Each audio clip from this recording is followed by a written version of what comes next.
for day 117, I'm going to do actually the exact same thing that I did last week, at least process wise, which is I'm preparing for the communion meditation at my church again tomorrow. And I'm going to combine a couple different videos that I did from way back, kind of combining a couple different topics for this communion meditation.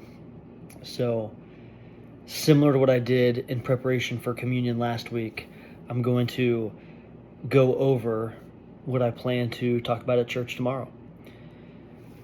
So I had a manager tell me once, he said, if you're not making any mistakes, you might not just be trying hard enough. And at first pass, I really wanted to respect that notion because naturally, I don't like to make mistakes at work or just in general. You don't want to be seen as the guy who makes mistakes. But the more I thought about it, I just sat down and kind of stewed on that topic. And the more I thought, I realized, honestly, making a mistake and then learning how to redirect and learning how to fall forward, as we call it, and learning how to recover quickly, like that was the best way and the most expedited way to really hone a skill and to really grow. And then the more I thought on that same topic, I also realized that if everything in my life were so easy and everything was on this beginner mode where no mistakes could happen, that inevitably if anything ever got difficult, I would be stuck in this comfort crisis.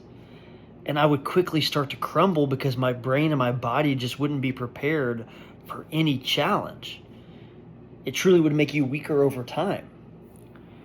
So then once I wrapped my head around that and believed that concept, that making mistakes and having challenges were actually beneficial for you, I then realized that I needed to ask myself a couple questions. And one of those being like, why are we so scared and resistant to making mistakes?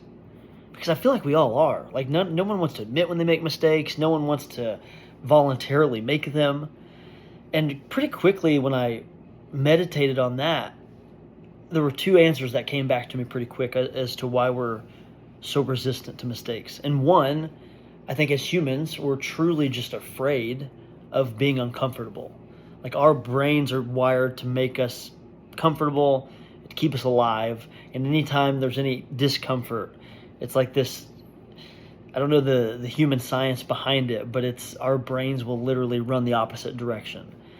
So if there's something difficult and there's something that's going to cause us to step into mistakes, our brains are going to redirect and we just don't want to be uncomfortable. The second thing is, for whatever reason, we are so afraid of what other people think, and we are so afraid of the judgment of others, and we don't want to look silly in public.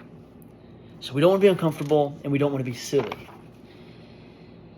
And ever since I really thought about that topic deeply, I've really tried to keep that mentality in the forefront of my mind of, hey, it's okay to make mistakes, and you really need to voluntarily make yourself uncomfortable. Although to this day, I still want to run away at times when I'm put in a position that I feel like God's calling me to, that is something that's a big opportunity or something that I've never done before.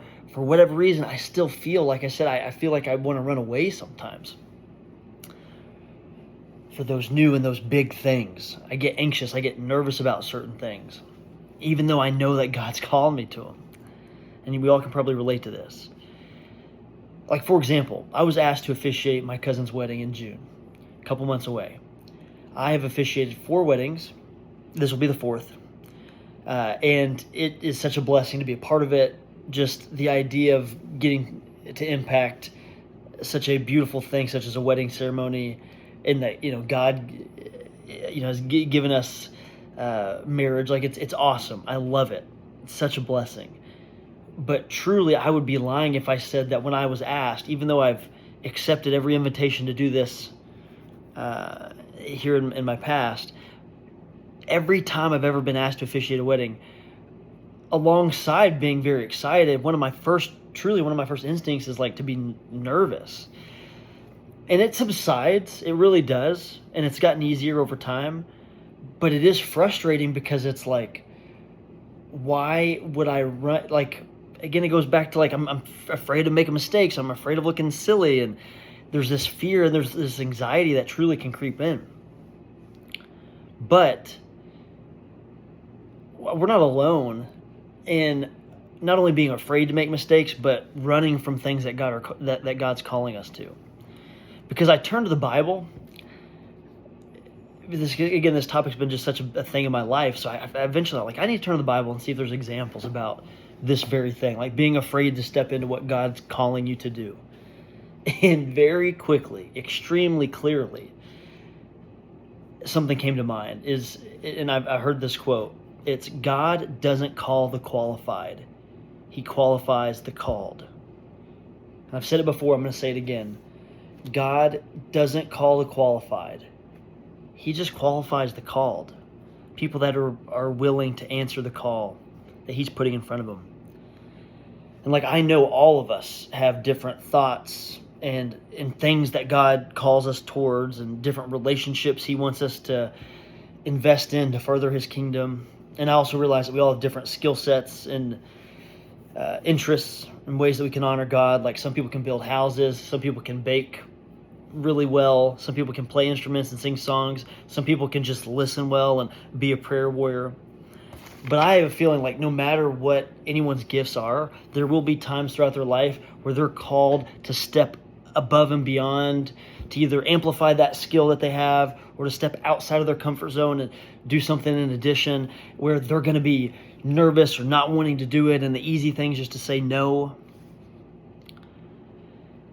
But I believe if you hear the call and you truly are going to allow yourself to get uncomfortable and trust that God will qualify you because you've been called.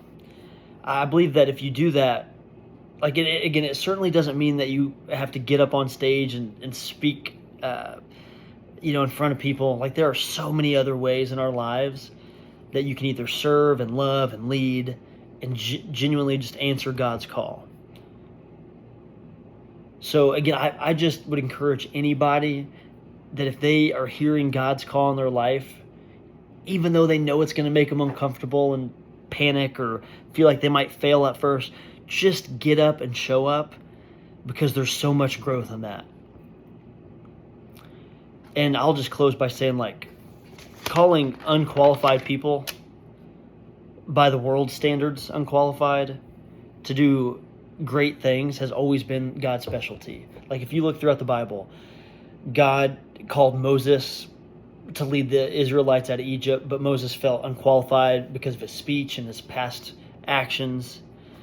Paul, for example, was literally a persecutor of Christians, but God transformed him to spread the gospel.